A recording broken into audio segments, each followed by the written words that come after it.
การនាំចូលកីឡាករបរទេសសម្រាប់វិសាខាជើងនេះខ្ញុំគិតថាមានភាពអស្ចារ្យបាទដោយសារតែកីឡាករបរទេសដែលយើងសម្រិតសម្រាំងមកនេះពួកគាត់សពថ្ងៃគឺប្រឡូកនៅក្នុងA-League ផុនប្រាំងតែម្ដងបាទហើយគុណផលនិងគុណភាពគឺខ្ញុំតាមដានរយៈពេលយូរហើយបាទហើយនៅមិនទាន់បានណែនាំកីឡាករពីររូបដែលទើបតែនាំចូលដែរគឺ Kevin គាត់មានតួនាទីជា opposite spiker ហើយនឹង Renan គាត់គឺជាតួនាទីរបស់គាត់គឺ middle blocker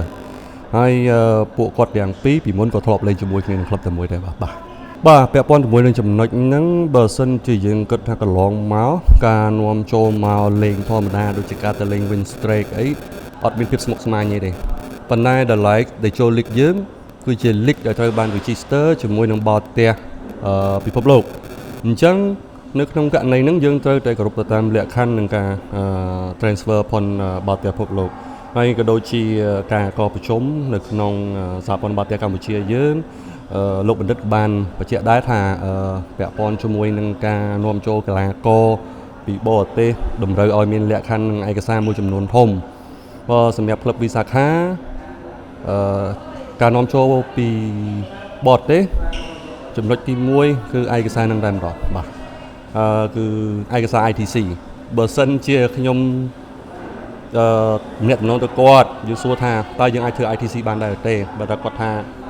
ITC ឬគាត់ជាប់ block ឬក៏គាត់ជាប់ជាលក្ខណៈជំនឿជាតិអាហ្នឹងគឺធ្វើអត់បានគឺយើងអត់មានទៅចរចាអីបន្ថែមទៀតបានទេបាទហើយលក្ខខណ្ឌទី2ទើបយើងនិយាយពីតម្លៃខ្លួនឯគុណផលបាទដោយឡែក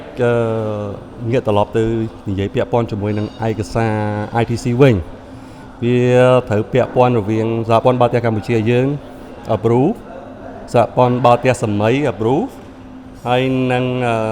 សហព័ន្ធបាល់ទះពិភពលោក approve ទាំង3ព្រមគ្នាដើម្បីចេញជាសញ្ញាបត្រមួយគឺហៅថា ITC នឹងតែម្ដងដើម្បីអនុញ្ញាតឲ្យមកលេង League ដែល register official គឺដែលចូល League យើងតែម្ដងនេះបាទដូចបងបានឃើញអញ្ចឹងហើយក៏ដូចជា fan ទាំងអស់គ្នាបានតាមដានកន្លងមកដែលចូល League រដូវកាលទី1ជុំទី1នេះបាទស្វិតស្វាញមែនតែនមិនមែនជារឿងធម្មតាទេហើយសម្រិតសម្រាំងនៅសល់6ក្រុមចុងក្រោយនេះក៏សុទ្ធតែជារឿងមិនធម្មតាដែរបាទហើយឆន្ទៈនៃការចង់បានពានខ្ញុំជឿជាក់ថាក្លឹបណាមិនថាវិសាខាមិនថាក្លឹបណាគឺឆន្ទៈគឺយើងចង់បានពានដូចគ្នាទើបយើងសម្រិតសម្រាំងហើយនឹងរិះរកយកមជ្ឈបាយដើម្បីនាំចូលកីឡាករដែលមានគុណផលដើម្បីមកជួយក្លឹបដើម្បីមានឱកាសដណ្ដើមលើកយកពាននឹងតែម្ដងបាទដូចយើងទាំងអស់គ្នាបានដឹងអញ្ចឹងបងពាក់ព័ន្ធជាមួយនឹងគុណផលកីឡាករការលេងលើទីលានវាសុទ្ធតែជាកត្តាសំខាន់សម្រាប់ការយកឈ្នះផុនក្លឹបនីមួយៗប៉ុន្តែកុំភ្លេចឲ្យសោះកត្តា fan គឺជាកត្តាសំខាន់បំផុតដែលកីឡាករនៅក្នុងទីលានត្រូវការអញ្ចឹងខ្ញុំសូមអំពាវនាវឲ្យ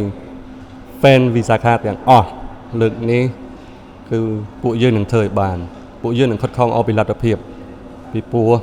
ពួកយើងនឹងមិនធ្វើឲ្យ fan ទាំងអស់ខកចិត្តទៀតទេសូមចូលរួមមកគ្រប់គ្រងវិសាខាទាំងអស់គ្នា